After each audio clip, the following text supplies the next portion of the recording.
Israel Mansuri यहाँ के जो माननीय मंत्री हैं, उनका जब एफआईआर में नाम है, उस पर एफआईआर नहीं करना, उनको गिरफ्तार नहीं करना, उन पर कार्रवाई नहीं करना। के मंत्री द्वारा किया गया हत्या है।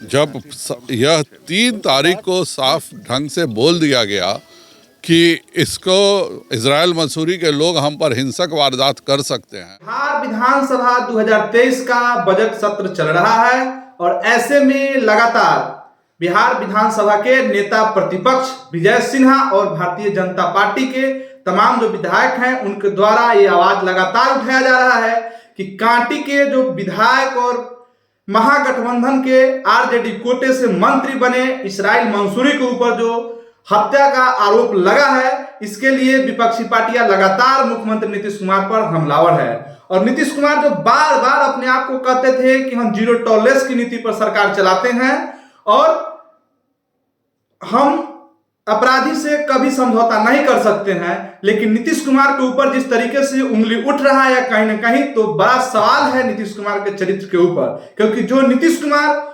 स्वतंत्र फैसले के लिए जाने जाते हैं और कभी भी नीतीश कुमार दबाव में कार्य नहीं करते थे, लेकिन क्या नीतीश कुमार अब राष्ट्रीय जनता दल के दबाव में कार्य कर रहे हैं?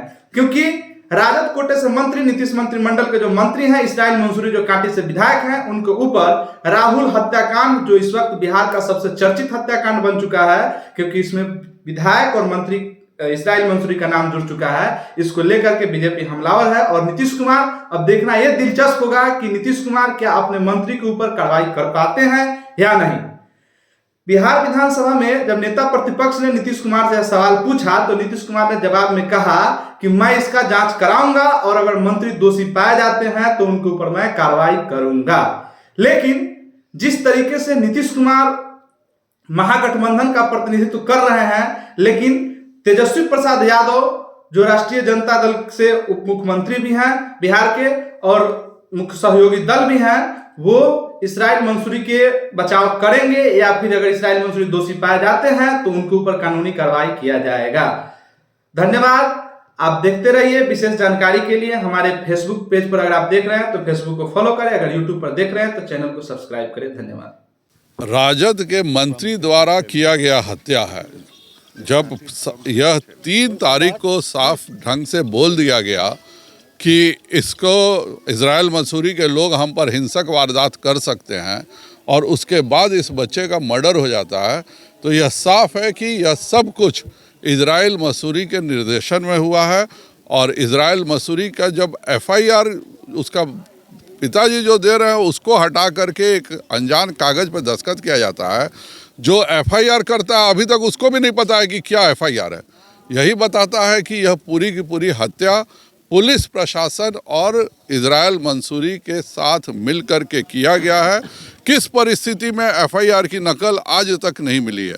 और यह जो बेचारा एफआईआर ले गया पूरा लिख करके, देखिए उसका ओरिजिनल अंगूठा का निशान भी है, दस्तखत भी है, और इसको हटा करके एक अनजान कागज़ पे साइन कराया जाता है, तो यह साफ बताता है कि यह हत्या जिला पुलिस प्रशासन और मंत्री इजराइल मंसूरी के साथ मिलकर किया गया है।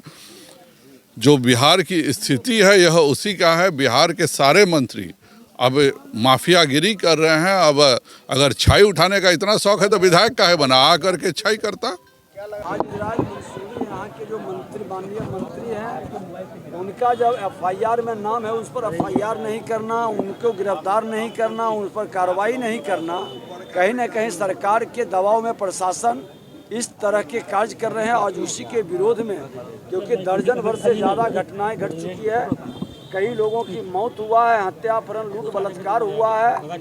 आज बालू दारू और जमीन माफियाओं को तो पहले से ही प्रेशर था, अब सरकार में बैठे मंत्री ही माफियागिरी करने लगे और उसका कारण आज राहुल साहनी की मौत हुआ। उसके परिवार के लोग जब उस पर आरोप लगा रहे हैं, उस पर एक्शन लेने के बजाय बचाने का और उसको डराने की व्यवस्था बन रही है। इसके